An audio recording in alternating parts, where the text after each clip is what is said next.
Hoje nós vamos falar mais uma vez sobre a questão de ideologia e que nós sempre buscamos uma para viver, como diz o nosso poeta, o poeta brasileiro Cazuza. E nós vamos falar de mais uma frase da sua música, no qual ele diz que o prazer dele é um risco. O que ele quer dizer nessa música dele? Ele com certeza está fazendo uma referência, essa música, como eu disse, é de 87, 88, por volta desse tempo. Ele já havia descoberto a sua doença, a AIDS. E quando ele faz essa música, quando ele faz essa frase, falando do prazer dele, ele está falando das suas relações sexuais.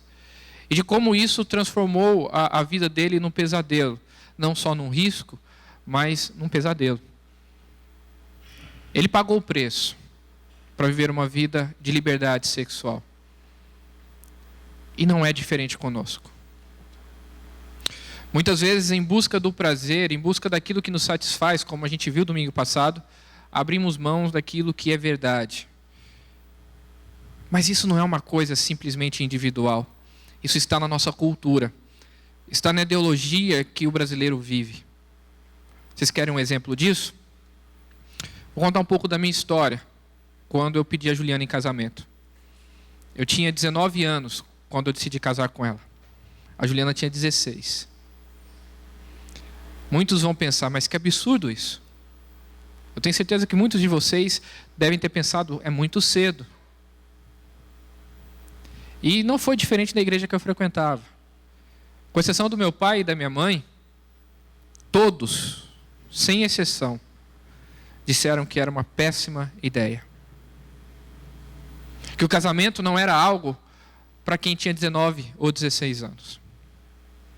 Que o casamento era algo para pessoas mais maduras. Que nós não devíamos trilhar esse caminho porque nós iríamos nos dar mal com isso. Isso ia nos levar à destruição. Tá, mas que lei que estávamos quebrando?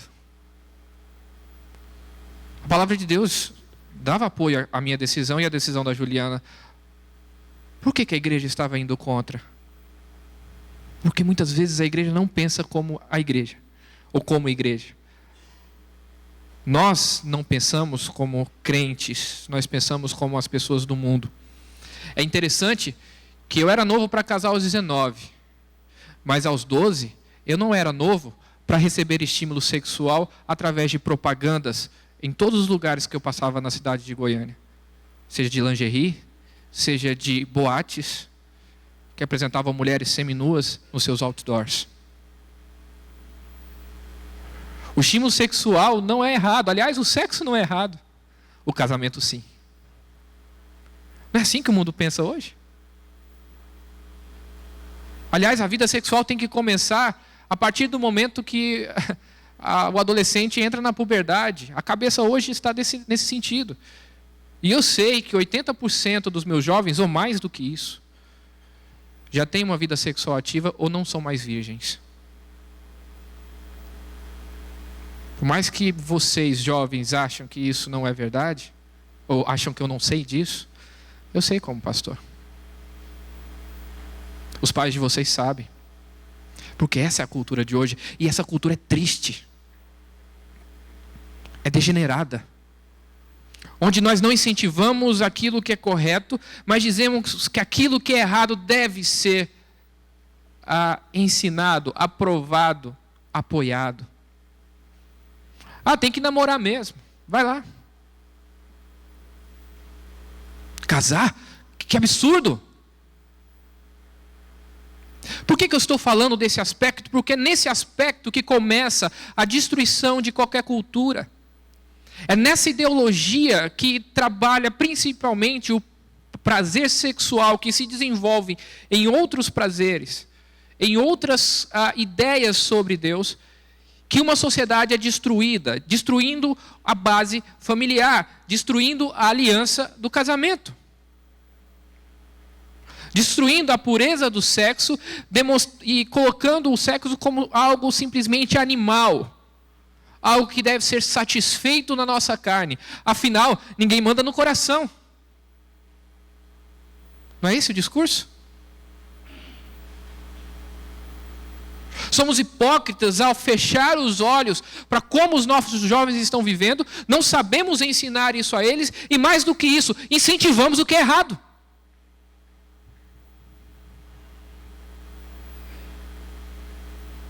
E ai daquele que tentar fazer do jeito certo. Ah, esse é careta. Ah, esse menino é gay. Só pode. Não é assim? Nunca namorou? Ah, essa menina tem algum problema. Eu queria que vocês lessem comigo Romanos, capítulo 1. A ira de Deus se revela do céu contra toda impiedade e perversão dos homens que detêm a verdade pela injustiça. Esse texto aqui vai dar início a um processo, a um desenvolvimento da ideia sobre a ira de Deus e o pecado do homem. Como o homem peca e como ele desenvolve esse pecado ou o caminho de rebeldia a partir da própria criação de Deus. A ira de Deus se revela, ela se demonstra, porque o homem é rebelde. O homem detém a verdade pela injustiça. Ele tem aquilo que é reto e verdadeiro, ele sabe aquilo que é certo, ele sabe diferenciar o certo do errado, mas ele detém essa verdade pela injustiça. A ideia de deter aqui é mais ou menos a figura de você tentar segurar uma bola de basquete cheia dentro de uma piscina, lá embaixo. Você sabe que você está fazendo errado e por isso você segura ela lá embaixo, para ninguém descobrir. Por isso que tem que ser escondido. Mas ela o tempo todo está tentando subir. Ela o tempo todo está tentando aparecer. A verdade, ela não pode ser escondida. E por isso o homem tenta, pela injustiça, esconder essa verdade. E aqui é um padrão, a partir do verso 19, 20 e 21, um padrão sobre como Deus se revelou. No versículo 19 e 20 vai mostrar essa revelação de Deus. E nós vamos prosseguir no caminho de como o mundo olha para essa situação, a partir do verso 21. E ao final eu quero fazer o caminho inverso, do versículo 19 e 20 até o 16, que é como nós devemos fazer esse caminho. Tá? Olha comigo o verso 19 e o verso 20, e em sequência o verso 21. Porquanto o que de Deus se pode conhecer é manifesto entre eles, porque Deus lhe manifestou. Primeira coisa aqui que Paulo fala é que nós temos o conhecimento. Deus se manifestou a todo homem. Esse conhecimento foi dado ao homem. Não o conhecimento pleno de Deus, não a ideia completa de Deus na sua pessoalidade, mas todo ser humano sabe que Deus existe. Haja vista as religiões em volta do mundo. Haja vista o senso de moral. Haja vista a ideia de religião e a ideia de revolta contra Deus dentro daqueles que se dizem ateus. Porque Deus se manifestou. O que de Deus se pode conhecer foi manifesto. É claro que não podemos conhecer Deus completamente, mas a sua criação demonstra a sua glória. Na criação, Deus demonstra que Ele é poderoso, Ele é verdadeiro. E o homem sabe disso. Por mais que rejeite essa verdade, ele sabe disso. Esse conhecimento está então em nós. Segundo, há uma revelação desse Deus no versículo 20. Porque os atributos invisíveis de Deus, assim o seu eterno poder, como também a sua própria divindade, claramente se reconhece desde o princípio do mundo, sendo percebidos por meio das coisas que foram criadas. Tais homens são, por isso, indesculpáveis. Ele fala aqui dos atributos invisíveis de Deus, fala do eterno poder, fala da divindade de Deus, fala do ser de Deus que pode ser percebido na sua criação. Ele se revela, sim, de forma geral. Salmo capítulo 19 vai falar exatamente isso. Os céus proclamam a glória de Deus. E o firmamento apresentam a obra da sua mão, ou das suas mãos. Deus é conhecido, é revelado através da sua obra. Entretanto, qual é a escolha do homem? Versículo 21. Porquanto, tendo conhecimento de Deus, não o glorificaram como Deus, nem lhe deram graças, antes se tornaram nulos em seus próprios raciocínios, obscurecendo-lhes o coração insensato. No seu próprio raciocínio, eles rejeitam essa ideia e agora obscurecem o seu próprio coração para não ver a Deus. É a ideia de deter a verdade pela injustiça. Se Deus é justiça, é perfeito, é bom, e eu não quero ouvir a esse Deus, não quero conhecer a esse Deus, eu obscureço o meu coração e me distancio disso, e a injustiça começa a fazer parte da minha vida. Esse é o padrão. Temos conhecimento, revelação e, ao contrário de obediência, nós nos rebelamos. Essa é a ideologia que nós vimos domingo passado. A ideia de que construímos um sistema para impedir que Deus se revele, ou para que possamos ver Deus em nossa vida. Vamos construir uma barreira, um muro, e vamos colocar Deus dentro de uma caixa. E jogar no mais profundo abismo, que quem sabe ele deixa de existir. Vamos matar Deus. Entretanto, nós vimos lá no versículo 18 que a ira de Deus se revela do céu contra toda impiedade e perversão dos homens que detêm a verdade pela injustiça. Viver pelo prazer é correr risco, como Cazuza diz. Ele não está errado. E quando buscamos viver para satisfazer os nossos desejos, nós vamos fazer isso que eu disse aqui. Vamos tentar esconder Deus na nossa vida. Porque quando olhamos para Deus, os nossos pecados são denunciados. É por isso que é tão mais interessante não frequentarmos igreja. Porque quando vamos à igreja e há a pregação do Evangelho, como espinho, isso espeta a gente toda vez que a gente ouve a palavra. Toda vez que a gente lê, toda vez que a gente ora, nós percebemos que somos pecadores. Mas por que viver pelo prazer é um risco? Primeiro, é um risco porque nós conhecemos a Deus. Olha comigo aí no verso 23, 22, 23 e 24. Primeiro no 23, vou inverter um pouco aqui para ficar mais didático. Nós vamos ver um padrão em 3 níveis dessa rebeldia de Deus. Nós temos 3 níveis aqui. O primeiro está do 23 ao 24, o segundo do 25 ao 27, o terceiro do 28 a 31. Então ele coloca aí no primeiro nível: viver o seu prazer, ou viver na ideologia do prazer é um risco. Por quê? Porque vocês conhecem a Deus, porque nós conhecemos a Deus. O verso 23 diz: e mudaram a glória de Deus incorruptível em semelhança da imagem de homem, corruptível, bem como de aves, quadrúpedes e répteis. Por que é um risco viver pelo prazer? Como eu disse, Deus denuncia o nosso pecado a partir da sua perfeição. Como é que a gente faz então? Qual é o segredo do homem para escapar disso? Ele muda a glória de Deus para imagens de criaturas. Ele troca a glória de Deus por imagens. Ele tira Deus do céu e coloca Deus na terra, de forma que ele pode controlar esse próprio Deus. E aí nós temos, no mundo antigo, várias estátuas de deuses com forma de animais. Aves, quadrúpedes e répteis. Ou mesmo com forma do próprio homem. A imagem de um homem corruptível. Se Deus é corruptível, então ele não é melhor do que eu. Eu diminuo Deus na minha vida. É disso que Paulo está falando. Ele troca a glória de Deus. O homem troca a glória de Deus pela sua própria glória, pela imagem de criaturas. Só que isso traz uma consequência. A consequência está no verso 22. Inculcando-se por sábio, tornaram-se loucos. É Deus que traz sabedoria. A partir do momento que eu tiro Deus da minha vida e coloco naquilo que é terreno, eu perco aquilo que é mais precioso e real, que é a existência do próprio Deus.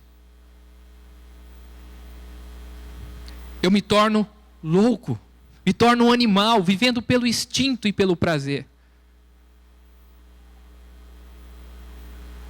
E qual é o castigo disso?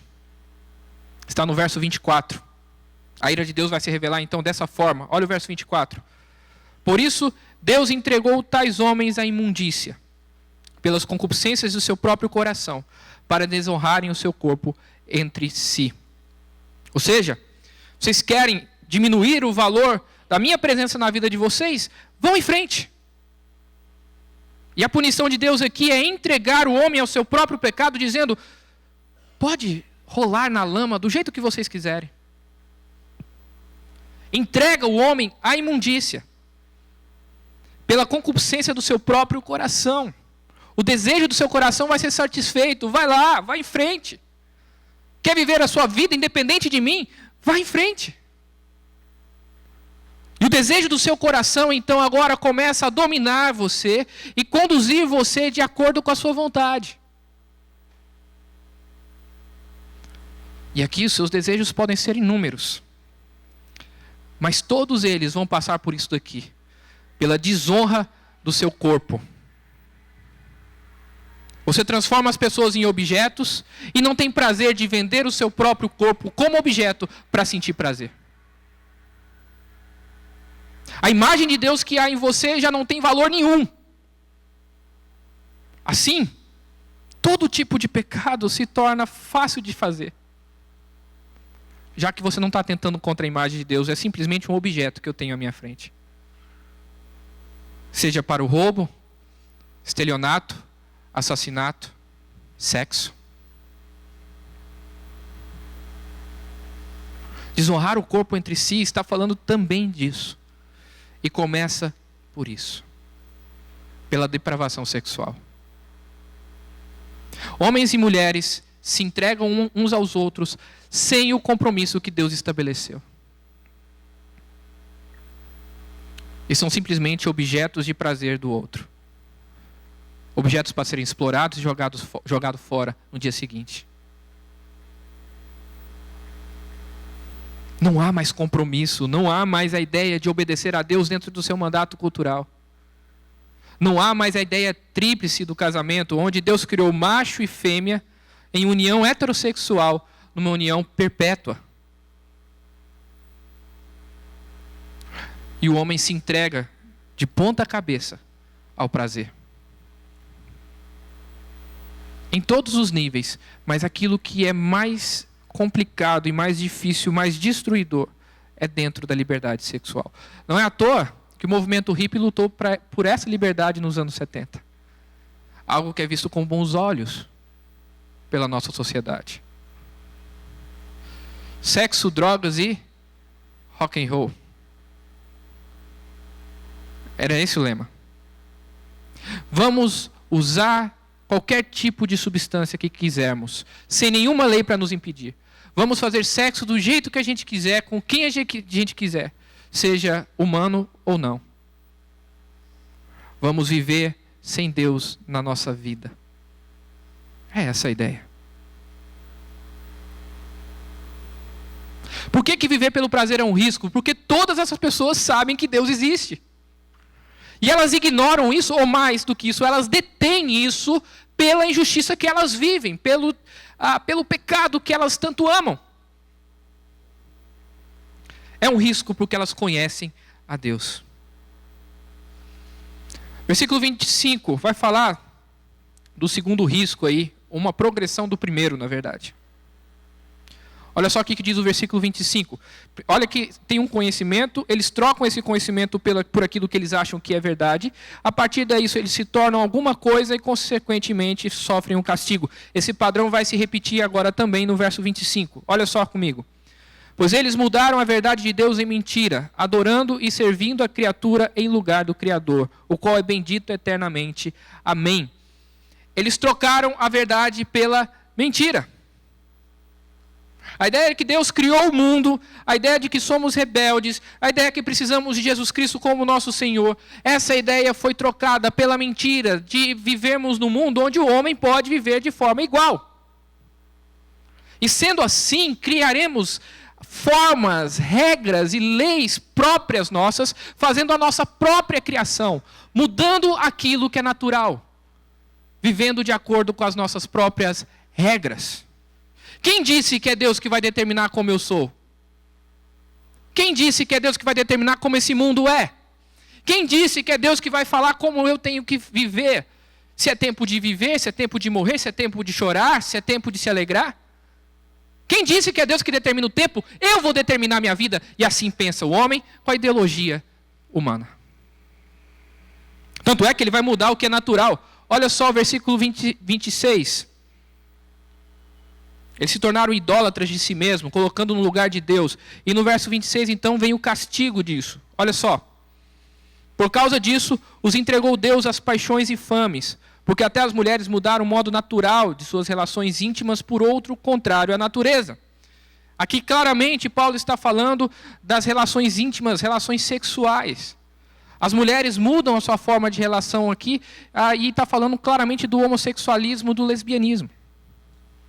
Que era uma prática corrente nos bacanais que aconteciam em Roma. Festas regadas a vinho, onde mulheres eram colocadas para fazer sexo uma com a outra, para que os homens tivessem prazer. Lembre-se que essa carta é escrita para quem? Para os romanos.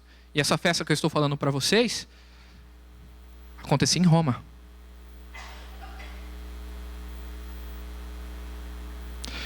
Nós fazemos do jeito que queremos. Somos o nosso próprio Deus, idolatramos a nosso próprio prazer e a nossa vida. E assim vamos mudar o que é natural. Ele vai usar a palavra natural de novo no verso 27. Olha comigo. Semelhantemente, os homens também, deixando o contato natural da mulher, se inflamaram mutuamente em sua sensualidade, cometendo torpeza, homens com homens, e recebendo em si mesmo a merecida punição do seu erro. Também o homem, dentro da sua relação homossexual, coisa que era prática no mundo romano. Era uma sociedade pederasta, era uma sociedade que transformava a mulher em objeto, como objeto sexual. Homens faziam sexo para prazer com homens e não com mulheres. Mulheres simplesmente serviam para o prazer de um espetáculo ou cuidar de casa dos filhos. É interessante no mundo de hoje, ao falarmos de feminismo, ou mesmo a ideia de um mundo perfeito para as mulheres, voltarmos ao mundo moderno, ao mundo antigo de Roma, tentando copiá-los para nós.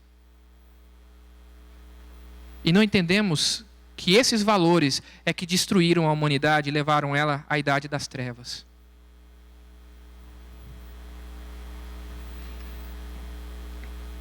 Buscamos uma ideologia para viver, para satisfazer o nosso ego, a nossa ideia do que o mundo deve ser, o nosso prazer, e isso nos leva à destruição.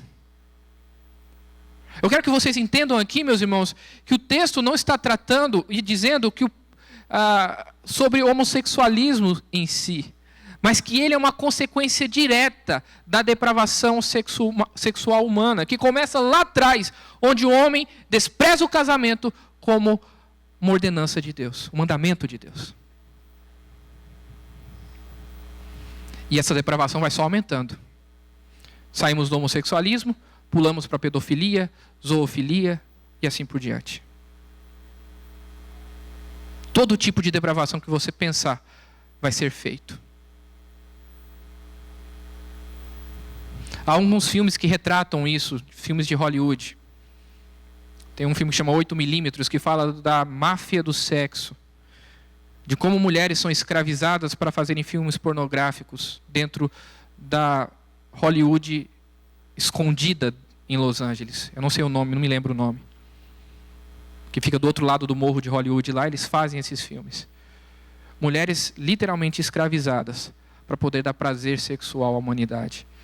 O mercado negro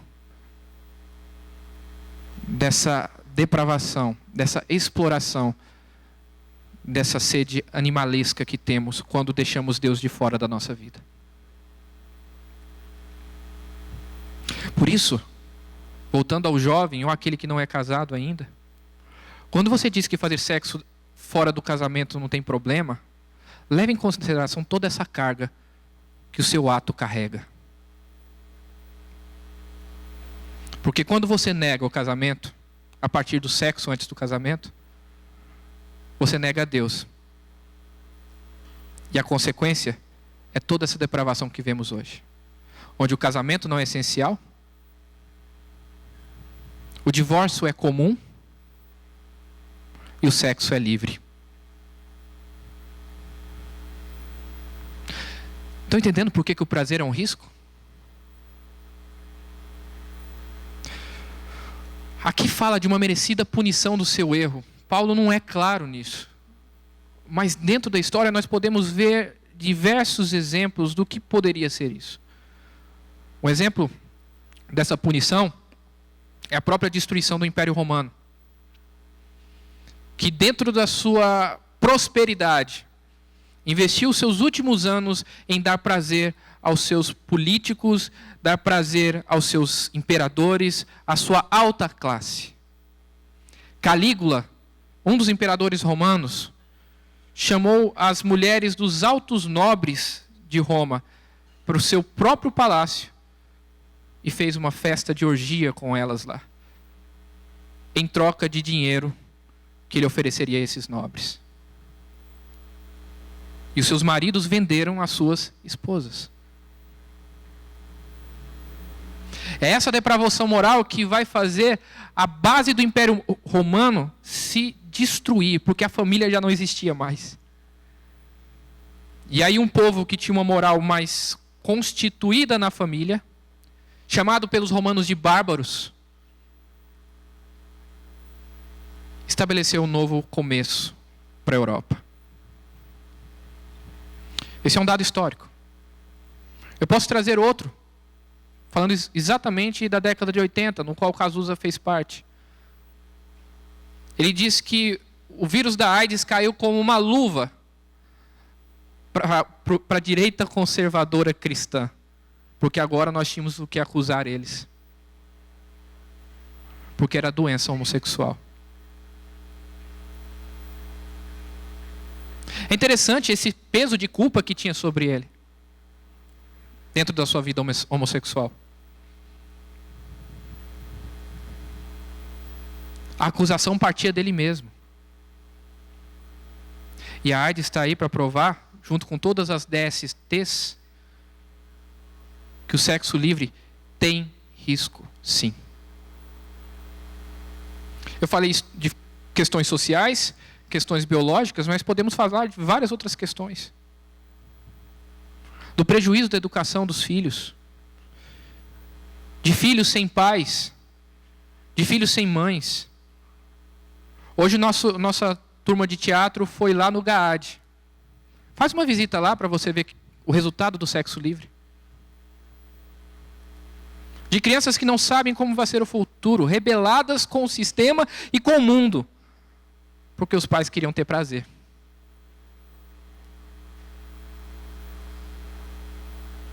Se você acha que está tudo certo com o mundo hoje, comece a abrir os olhos e observar que essa rebeldia vai nos levar à morte, que é exatamente o último ponto aqui desse risco. É risco porque conhecemos a Deus, é risco porque conhecemos a verdade, e por isso nos entregamos a paixões infames quando não temos Cristo. E é risco também, no verso 28, porque nós sabemos que a ira de Deus existe. A ira de Deus não é a mesma ira nossa.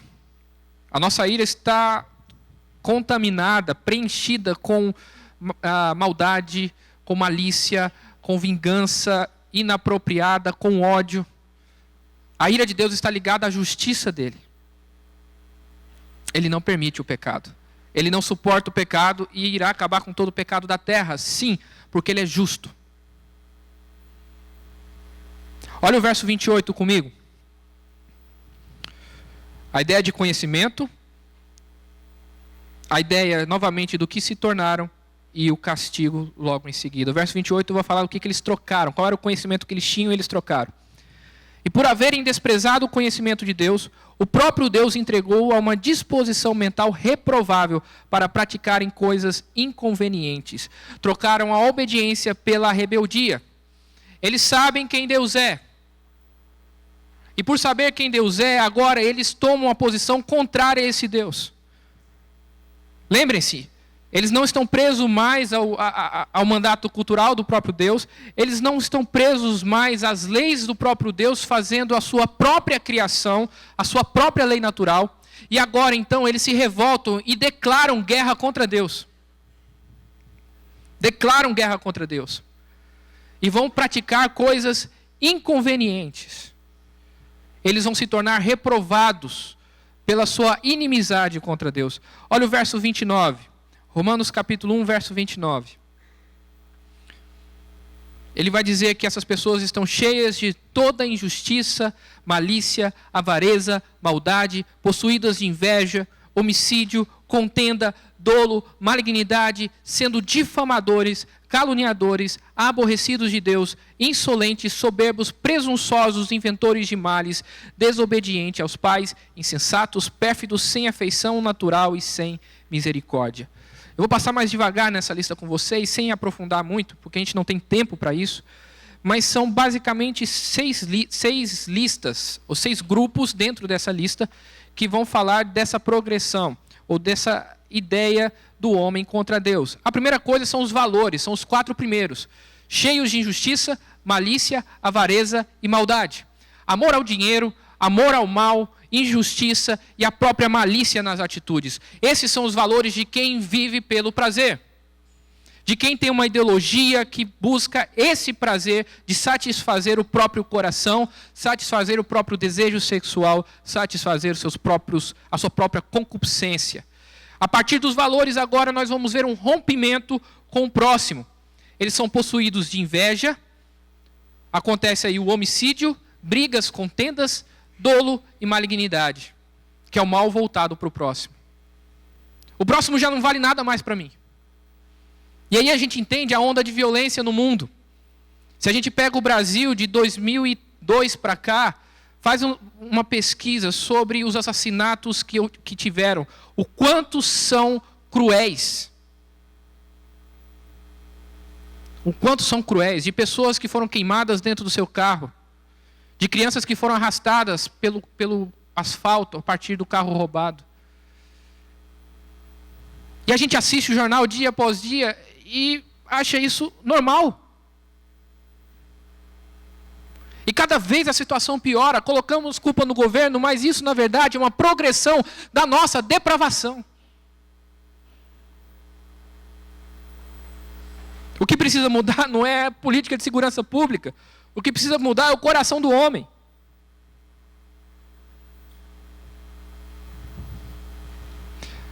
A terceira parte da lista. Nós vamos ver aí a difamação. Um rompimento com o próximo, agora um rompimento com Deus, com o próprio Deus. Eles são difamadores, caluniadores, e nós vemos aí também a questão do orgulho, né, em relação a Deus. São aborrecidos de Deus, insolentes, soberbos, presunçosos. Se acham Deus no lugar de Deus e não aceitam a soberania de Deus sobre eles. Não aceitam a autoridade de ninguém sobre eles. São orgulhosos e difamadores.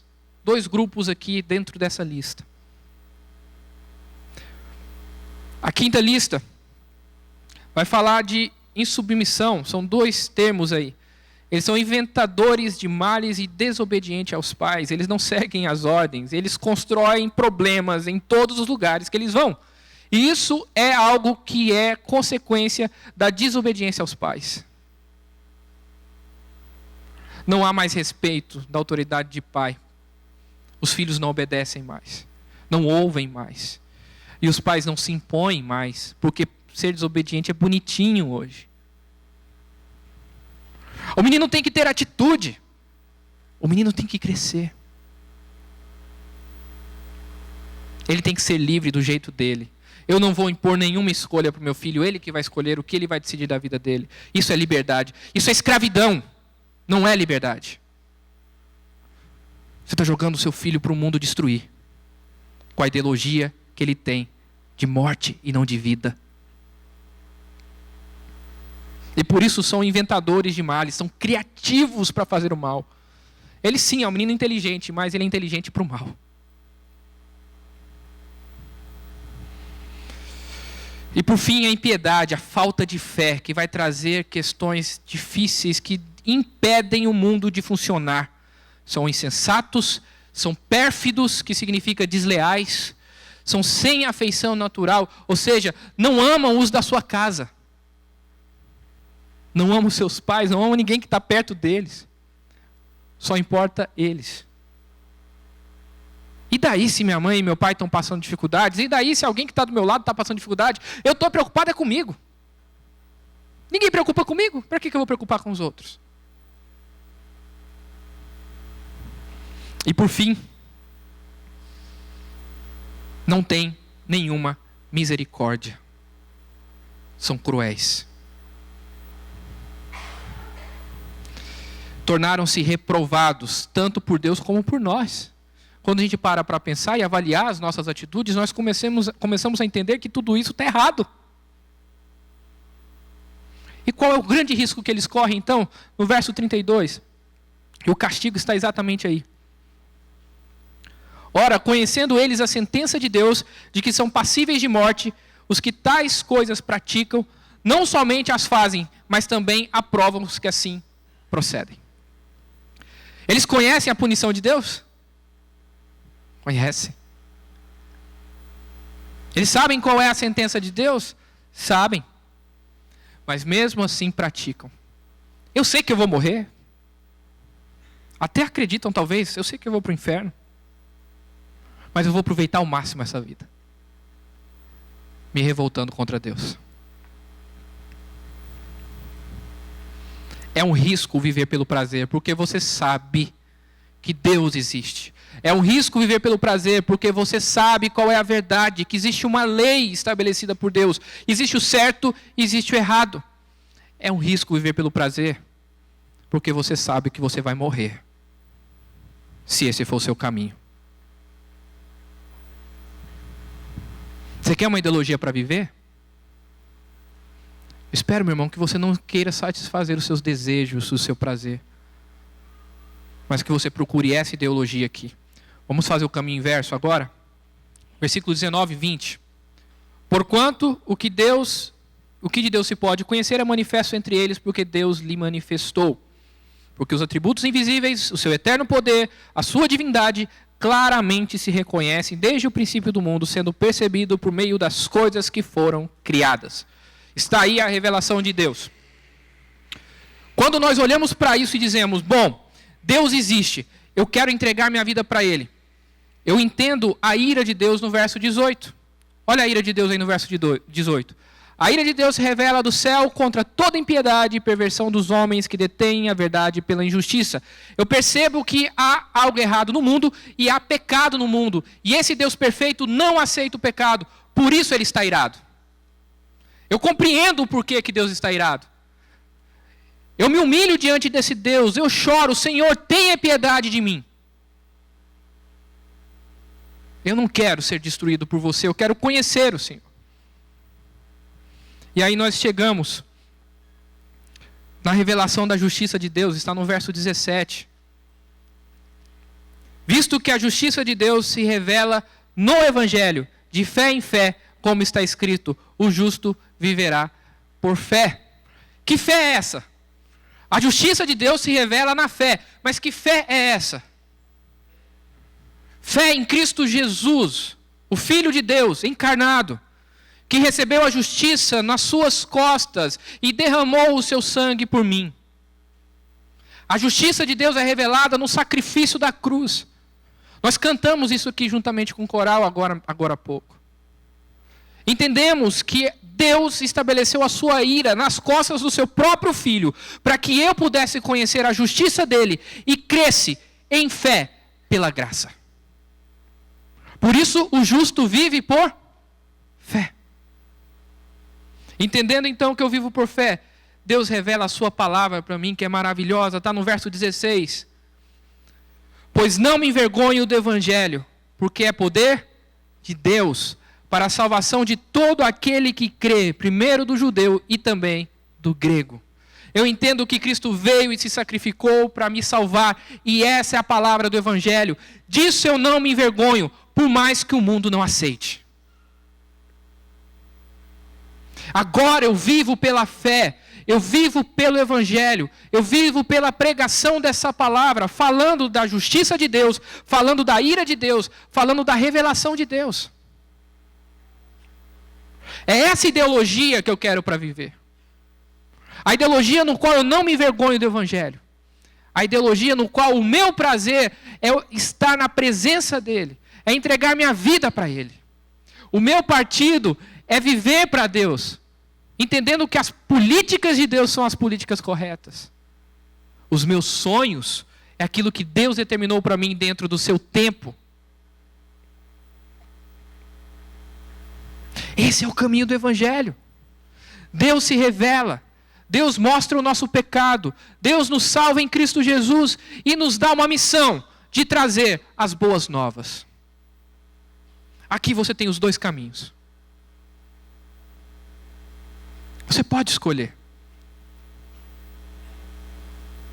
Ou você continua segurando a bola de basquete no fundo da piscina, tentando construir o seu próprio mundo, se entregando para uma vida de depravação dentro do seu casamento ou fora dele. Destruindo tudo aquilo que Deus construiu a partir da sua cabeça. Ou você aceita o mundo que Deus criou e se entrega a Ele completamente na fé em Cristo Jesus. E agora? Qual ideologia você quer para viver? Eu gosto tanto dele, eu amo tanto ele, eu quero tanto ele. Queira Deus em primeiro lugar. Porque senão o seu caminho é a morte. E todas as consequências que nós vimos aqui.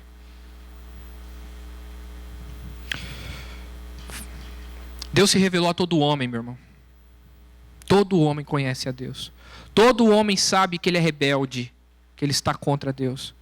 Todo homem está debaixo da ira de Deus. Haja visto o capítulo 3 de Romanos, você pode ler depois em casa. Agora entenda que o Evangelho é para a salvação do homem diante dessa justiça de Deus, porque Deus virá com todo o seu poder para trazer a sua justiça. Uma justiça que hoje já vemos acontecer pela depravação do mundo, mas será completa na volta de Cristo. E nós trazemos essa boa notícia, que pode ser uma péssima notícia se você escolher o outro caminho. Mas Jesus pode te salvar hoje à noite. Vem já, ó alma cansada, vem já, ó pecador, porque a palavra mansa e suave de Cristo Jesus é oferecida nessa noite. Para encerrar, um contemporâneo de Cazuza, Renato Russo, faz uma música que foi gravada pelo Capital Inicial, chamado Fátima. Nessa música, ele pega os milagres de Fátima, que são reverenciados pela Igreja Católica, dizendo que foi obra de Deus, e diz que nós fazemos tudo ao contrário. Ele diz que a gente espera uma intervenção divina, mas nós não sabemos como viver diante desse Deus. O vinho vira água. A ferida não cicatriza, ela se abre. E ao terceiro dia, ninguém ressuscita. Uma referência aos milagres de Cristo. Uma referência à guerra. Que quando matamos as pessoas, o sangue vira água. Quando ferimos alguém, a ferida não cicatriza. Nós fazemos o milagre de Cristo ao contrário. E quando nós matamos alguém, ninguém ressuscita. Só existem essas duas visões de mundo.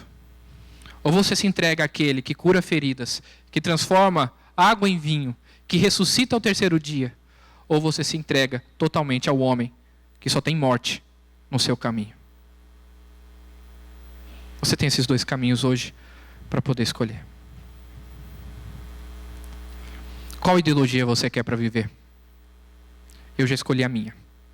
Vamos orar ao nosso Deus?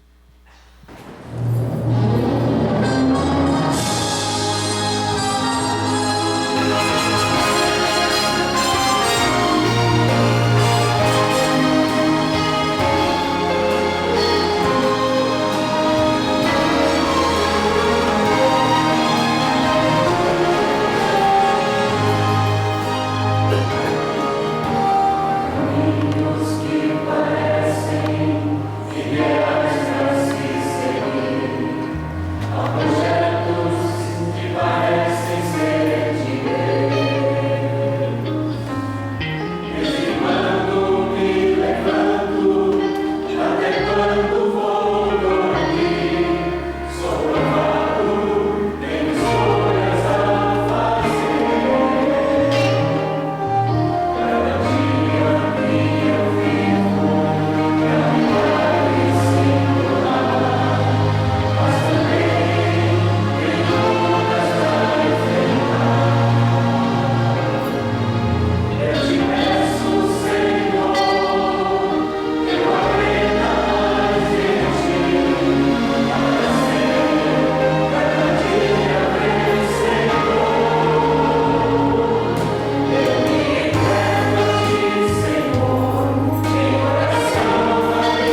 Pai amado,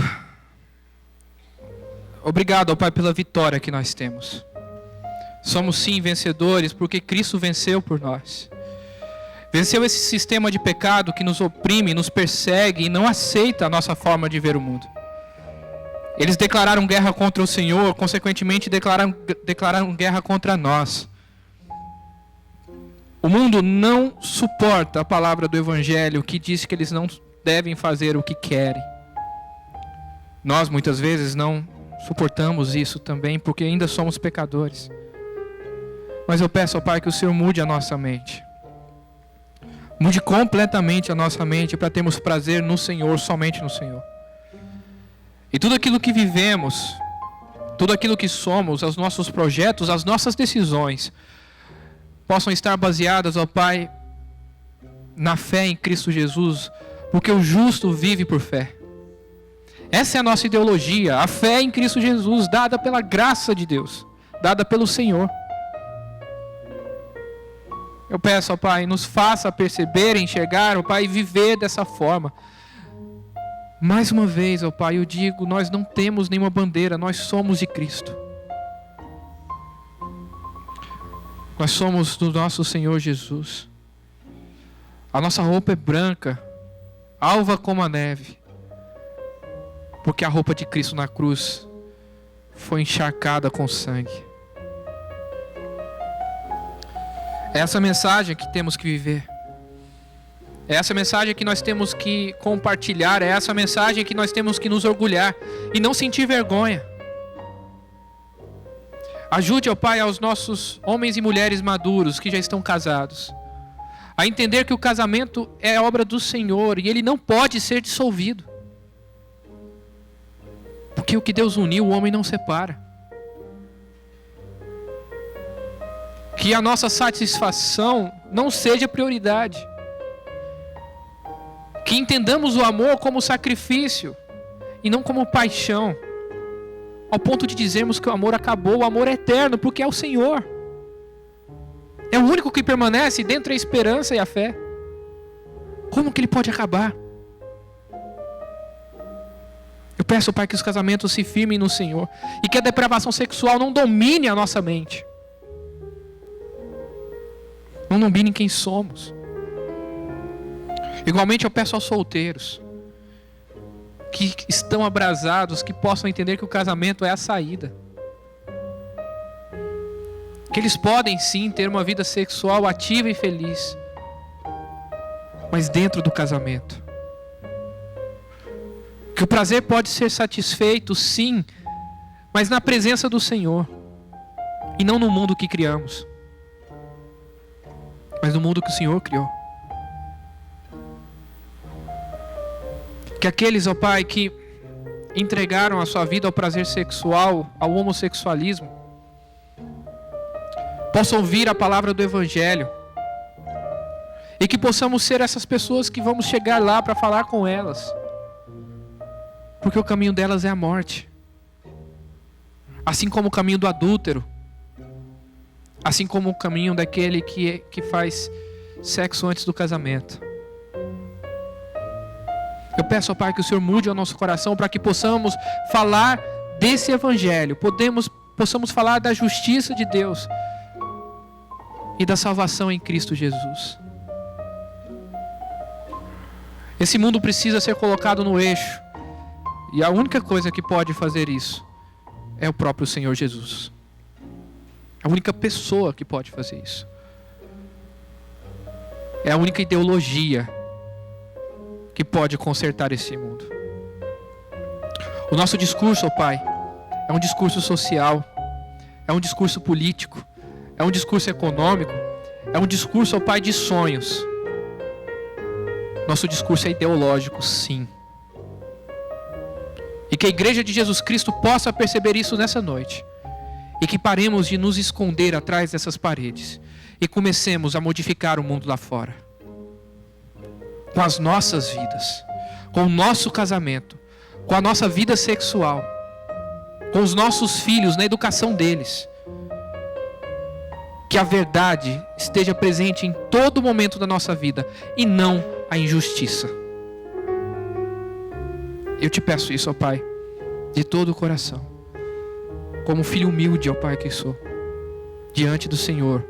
Humilde não porque eu tenho valor em mim, mas exatamente porque eu não tenho valor nenhum em mim. Que possamos entregar nossas vidas como oferta de amor e sacrifício nessa noite.